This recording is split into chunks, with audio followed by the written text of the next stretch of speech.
Hello learners, welcome to this video lesson. I, Dr. Niradhar, faculty member, School of Education, Indira Gandhi National Open University, welcome you all to this lesson. Today we are going to discuss one of the important topic of your course. Course code is BESC 131 and course title is Education, Concept, Nature and Perspectives. In this course, one of the topic that is school as an agency of education. Let us try to discuss the importance of school as an agency of education and what are the role of a school for providing education to the child. Beforehand, let me to say in this course presently we are in the third module. Title of this module is Agencies of Education, and in this module 4 lessons are there. First is family as an agency of education, second is school as an agency of education, third is community and media as agencies of education, and the fourth lesson is state as an agency of education. Mostly this module is specifically discussing on different agencies of education. We have already discussed in our earlier lesson that how family as an agency of education, and in continuation today we are going to discuss in this topic, in this lesson, that how school act as an agency of education. Before starting our discussion, let me to focus upon certain learning outcomes, and I am hopeful that after watching this video lesson and going through the part content of this module relating to school as an agency of education, you will be able to explain the concept of school as an agency of education. You will be able to describe the role of school for the development and education of the child as an agency of education. You will be able to establish relationships between school and home as agencies of education. How school contributes for the development of the home, at the same time how home also contribute, how family also contributes for the development of the school. These are the learning outcomes, and our effort will be to achieve these learning outcomes after going through this video lesson. Let us go forward. We have already discussed in our earlier video lesson about classification of or categorization of different agencies of education. Just like we can categorize agencies of education in 2 different categories, just like formal agencies of education and informal agencies of education. Under formal agencies of education, we can just club just like school, libraries, picture galleries, games, cinema, educational programs on radio and television. So, these are the formal agencies of education, and at the same time under informal agencies of education, we can just include just like family, community, religion, marketplace, fairs and exhibitions, media and free play, etc. are the informal agencies of education. And in this lesson we are going to discuss school. So, school comes under the formal agency of education. In another categorization of agencies of education, that is as per the active and passive agency of education. Under active agency of education, we have the agencies just like school, family, community, religion, state, social clubs, games, entertainment programs, etc. And under the passive agencies of education, we can take the name of just like cinema, television, radio, newspaper, magazines, marketplace, etc. So, here what we are discussing school, that is as an active agencies of education.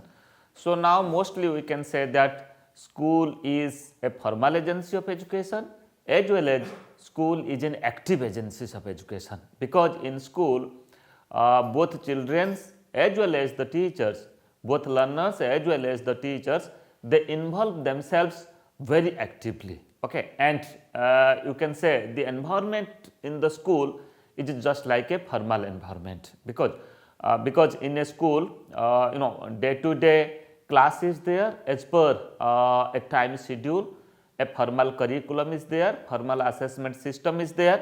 So, that is why there is a formal system that practices in the school. So, we can say that school is a formal system of education, and school is an active system of education, because in the school both teacher and students actively they participate themselves, actively they engage themselves, and actively they involve themselves in scholastic activities, at the same time different co-scholastic activities. Okay. So, now let us go forward to understand how school is an agency of education. First of all, I have already said that school is an important formal and active agency of education. After home and family, school is the second important place where the children acquire different learning experiences and modify their behavior. Try to understand here. You see, the initial stage that starts at the family, your home and the family. When you are coming in contact with the members of the family, you get education. Okay. They nurture you and they teach you. You understand about that the concept of a group living, at the same time do's and do nots, what is right and what is wrong. So, your early the grooming of your early life, that starts from the family. Okay. So, that is why further after family, when you enter in the school system, it may be in the pre-primary education or it may be formal education, that may be it begins from class 1. So, here school plays a very important role, and it is the second important place where education are imparted to the students, and modification of behavior of the learners, of the children are taking place in the school. Further, we can say the concept of school starts from the ashram in the gurukul system of education. If I will tell you about the concept of school, I can say that the very concept of school, it has start from the environment, or you can say the ashram environment of the gurukul system, environment of a gurukul system, that is called as a type of residential schooling in the ancient system of education, where both the gurus as well as the sishyas as well as the disciples, they were living together. Okay. That is far from their home place. Okay. And they were going through different aspect of the life, and they are coming in contact with the social, with the environment, physical environment, and they follow their gurus, they follow the teaching of their gurus, the lecture of their gurus, and they try at that time, they try to practice it, transmit it, transform it in their life. Okay. So, that is why the schooling system, the formal schooling system, that has really started from the gurukul system of education. Then further we can say teaching learning process was conducted in the gurukul system through face to face interaction. Both the disciple and the gurus, they were interacting themselves face to face.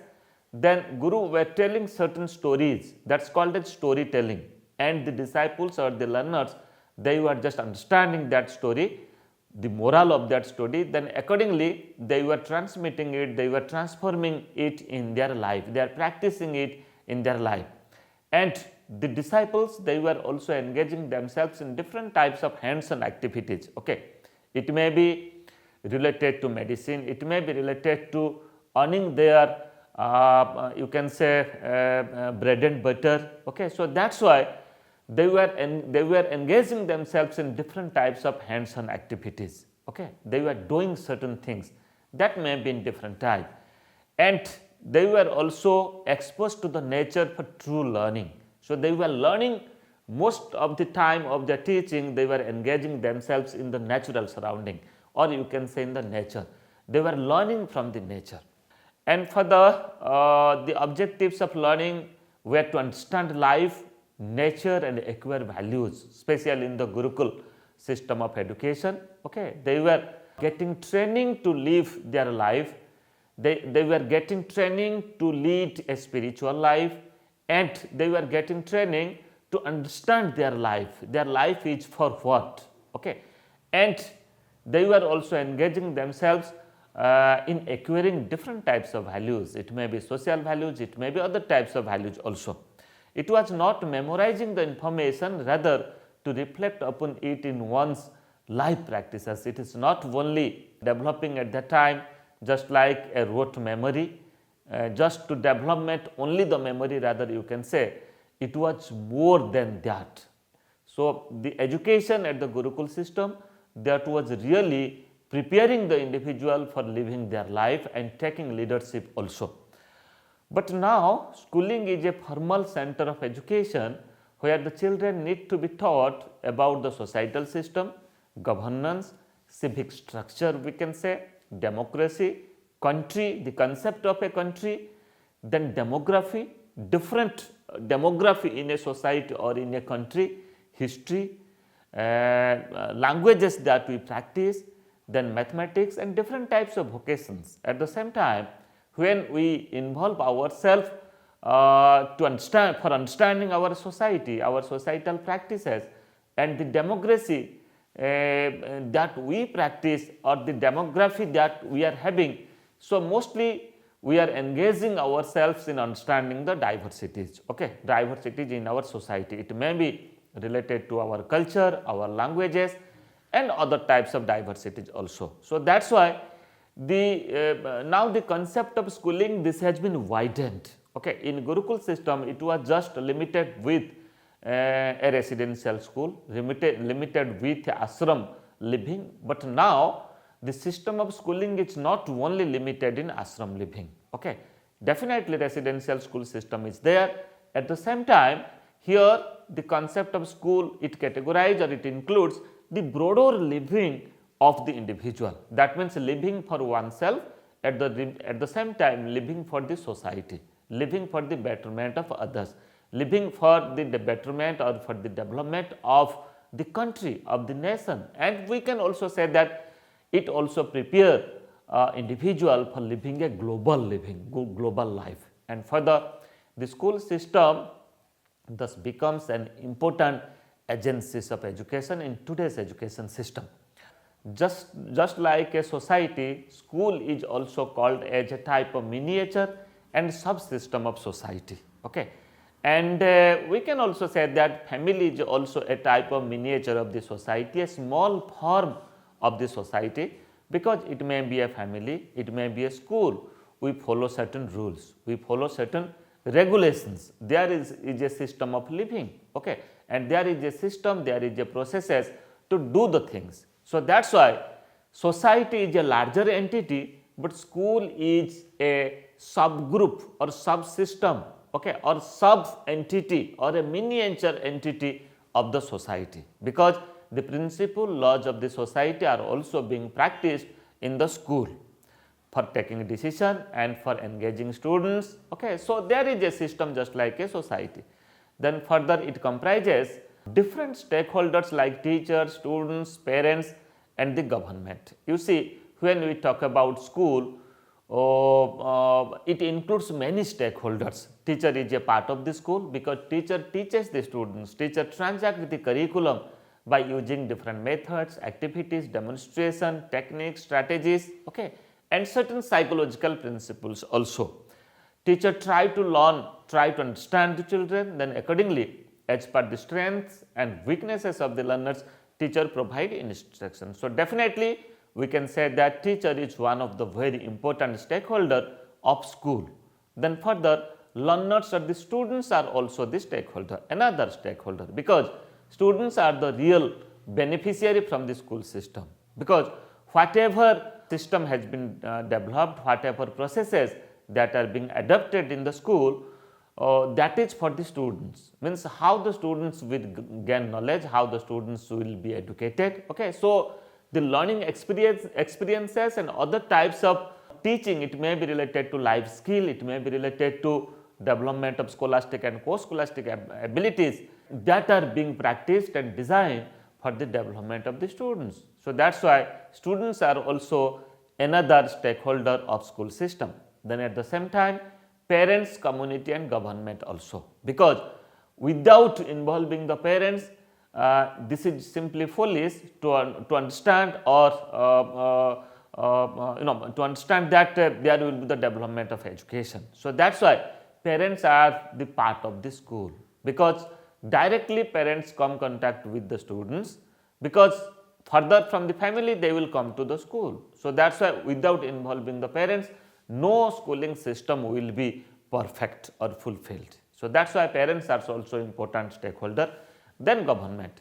So we all know that education is in the concurrent list of our constitution. So that's why it is the duty and responsibility of the government, it may be state government or it may be union government, that they will impart education, they will develop certain policies and they will provide education to the citizens. Okay. As per Right to Education Act, we can also say that now elementary education is one of the fundamental right for the children, for the citizens of this country, especially for the elementary education. So that's why government, the concerned government is also one of the stakeholder. They develop the curriculum, they provide funding, they establish the infrastructure for the school, and at the same time they develop a system so that at a place in the school both teacher and the students can work together. And further, socialization is also an important function of the school. School is not only to teach, provide education and provide new learning experiences to the learners. At the same time, school is also one of the important agencies that help for the socialization of the child, because every individual, every child is part of the society. They have to live in the society, they have to follow the societal norms, societal principles. So that's why developing the spirit of socialization and practicing the spirit of socialization is also another important aspect of school as an agency of education. Besides socialization, another significant function of school is the transformation of cultural norms and values to new generations. So it transmits culture as well as values from one generation to another generation. So school is one of the important agency that school helps the learners, first of all, for understanding the culture, for understanding the values, and further to practice those values among the students and to transmit it from one generation to another generation. And further, school undertakes different activities at different levels to ensure overall personality development of the child. Okay. School is not only responsible for the formal development, only for the formal development, only for the physical development of the students, rather it is also responsible for the development of the total personality of the child. It may be physical development, mental development, social development, emotional development, okay, spiritual development. So all types of development are possible in the school. Further, now let us focus upon the specific role that the school performs as an agency of education. So school performs two types of roles. One is called as the manifestation role and other is called as the emerging role. Try to understand what are the manifestation role and what are the concept of emerging role that the school performs. First of all, under manifestation role, we can say that preserving, transmitting and developing the traditional culture. This is one of the manifestation role of the school. What school does? School preserve the traditional culture. The culture that we follow, school just preserve that culture. And further, school also transmit that culture from one generation to another generation, because school is the place that it make the students, make the learners understand about our cultural practices and to transmit that cultural practices, that cultural values from one generation to another generation. And at the same time, school is also responsible for the development of traditional culture. It not only preserve and transmit, rather to develop. Many a time there is the need to develop our culture. Okay. So by using technology and by using by developing many literature, okay, So, there is the need to develop the traditional culture. So, school also plays an important role, important manifestation role for preserving, transmitting and developing traditional culture. Then further, another manifestation role is teaching basic and vocational skills. Try to understand. First of all, basic skills, that means the skills which is related with certain subject, the core skills. It may be literacy related skill, it may be computation related skill, and it may be life skills also. At the same time, school also promotes or helps the learner for developing different vocational skills, because after all, school prepares the young mind for practicing a type of vocation, for living their life and for earning the bread and butter and achieving, you can say, or for making self sufficient. So, that is why the learners, they also practice many skills, many vocational skills, so that in future they can engage themselves in different world of work, okay, for earning the bread and butter and for living their life. And for the values and character education is also another manifestation role of the school. The school teaches about for acquisition of values, practicing values and developing a good character, developing a good moral character. So, it also provides character education and value education to the learners. So, all these are included as manifestation role of the school. And further, now let us focus upon the emerging role of the school. Under the emerging role of the school, we can say that the important life skills just like self-awareness, effective communication, creative thinking, critical thinking, problem solving, coping with stress, coping with emotion, empathy, etc. So, these are the life skills, and truly speaking, these life skills are really help the learner for living their life. Living their life does not mean that only to study the curriculum, only to study the subjects that are included or the topic and content that are included in the syllabi or the curriculum. Rather, it helps us for developing self-awareness, for developing effective communication, then creative thinking, critical thinking, then solving their day-to-day problem, that is called as problem solving, then coping with how we are able to adjust ourselves in different types of stress. Okay, stress is quite natural, you can say. So, that is why how we cope ourselves with different stress. At the same time, coping with emotions also. So, how we deal our emotional life, our emotional behavior. At the same time, how to practice empathy in our life. Okay, so these are the certain emerging role that the school does. Mostly this is related to the 10 different aspects of life skill educations. Further, it promotes functional literacy just like reading, writing and arithmetic. From any schooling system, what we learn? We learn to read, that is the language development. We learn to write, that is also language development. At the same time, arithmetic, we also learn for computing the things. Okay, so that is why it promotes functional literacy, it literate the individual, literate the child, and at the same time it make the child acquainted with different computational skill, different mathematical skills.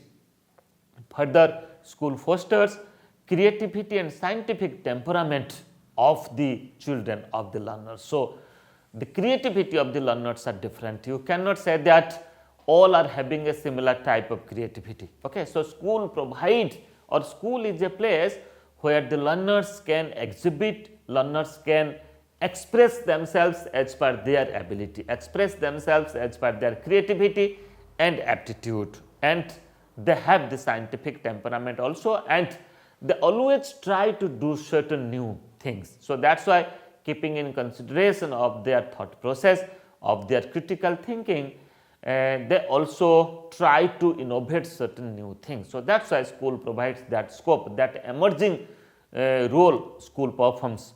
Then again we can say it also teaches learners to live together.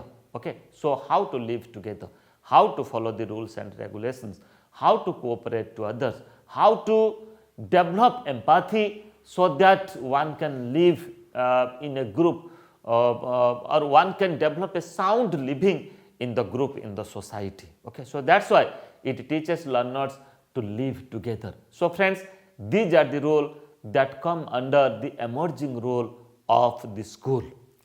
Then further, now let us focus upon how school and home are interrelated with each other and the relationship between school and home. As I have already said that family and the home are the first center, you can say, first place where the child take education.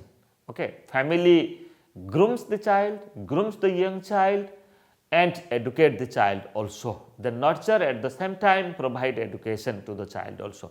And further, when the child enter in the school, it is the home, the grooming that is provided by the home to or the family to the children, they further help the children in the school for shaping their personality, for shaping their behavior. So, that is why it is very much important to understand that how family or home and school are related with each other, how they contribute for the development of each other. Both school and home play an important role in the process of socialization of the child. Here home acts for the socialization of the child, functions for the socialization of the child or work for the socialization of the child, and at the same time home or school also works for the socialization of the child. And further, both the agencies of education are dependent on each other in terms of educating children and nurturing values among them. Okay. So, first of all, they nurture the children, they groom the children and they also practice different right values, different adequate values. It may be moral values, it may be empathy, it may be life skills, it may be democratic values. Okay. So, all these values are practiced both at home as well as in school. Further, schools organize parent-teacher meeting for ensuring parental involvement and participation in the development of the school. As I have already said that parents are one of the very important stakeholder in the school system. So, that is why schools organize parent-teacher meeting so that they can talk about for the development of the child, the strong point and weakness of the child, the creativity of the child, the interest areas of the child. So, that is why without involving parents in the system of schooling, then school may not function well. So, that is why school parents are from the home. So, that is why home is related with the school in such way. And further, home on the other hand fulfills the basic requirements of the children and prepares them for school. So, this is the home that they take the responsibility of the child. Okay. They fulfill their basic requirements, okay, their basic needs. At the same time, they feed the child to enter in the school. And further, conducive environment at home influences the children in their involvement in school activities. The much better or a better environment in the home that further helps the learner for maintaining a good school life. So, that is why this is also related with somehow school and home. And further, moreover, now we can establish other relationship between school and home, just like in the Right to Education Act, that is called as RTE Act, Right to Education Act 2009, it has been recommended to form school management committee, that is called as SMC, school management committee, through which the parents can contribute to the school development activities and establish better relationship between school and home. So, here in Right to Education Act, I was just talking earlier, now elementary education is a right of the children of this country. Okay. State is responsible for providing compulsory elementary education in the age group of 6 to 14. So, that is why in this way here in Right to Education Act, we can say that the important recommendation, that is SMC, School Management Committee, here in SMC parents are the member, teachers are the member, local government or the government as the panchayat level, they are also the member. So, mutually they work for the development of the school. So, that is why here also school and home or school and community, school and society are related with each other. They work for the development of the students mutually. Then it is quite evident that without the consideration of home, school cannot function well and vice versa. So, here both school and home are dependent on each other. Friends, now let us focus upon some of the important questions for your practice. Just like the first question discuss the importance of school as an agency of education, you have already gone through from this video lesson that what is the functions of school, okay, how school is one of the important place that provide education to the children, and how school fulfills as an agency of education for providing education to the child. Then you can explain the manifestation role of school as an agency of education. I have already discussed that there are two types of role that school function. One is the manifestation role and other is the emerging role. So that is why you can explain the manifestation role as an agency of school, or school as an agency of education. Then further you can explain the emerging role of the school as an agency of education. And lastly, it will also help you to discuss the relationship between school and home. We have already discussed that how school contributes for home and how home also contributes for the school, and how home prepares the child for living a good school life. So, friends, today in this lesson we have discussed, just to recapitulate, we have discussed about the concept of school, starting from the very concept of the gurukul system, the residential school in the ancient system of education, then the modern system of school, the varieties of functioning, the inclusive functioning of the school. Then further we discussed about the role of school, manifestation role and emerging role, and lastly we have also established a type of relationship between school and home. In our next session, we will discuss about the other agencies of education. Thank you.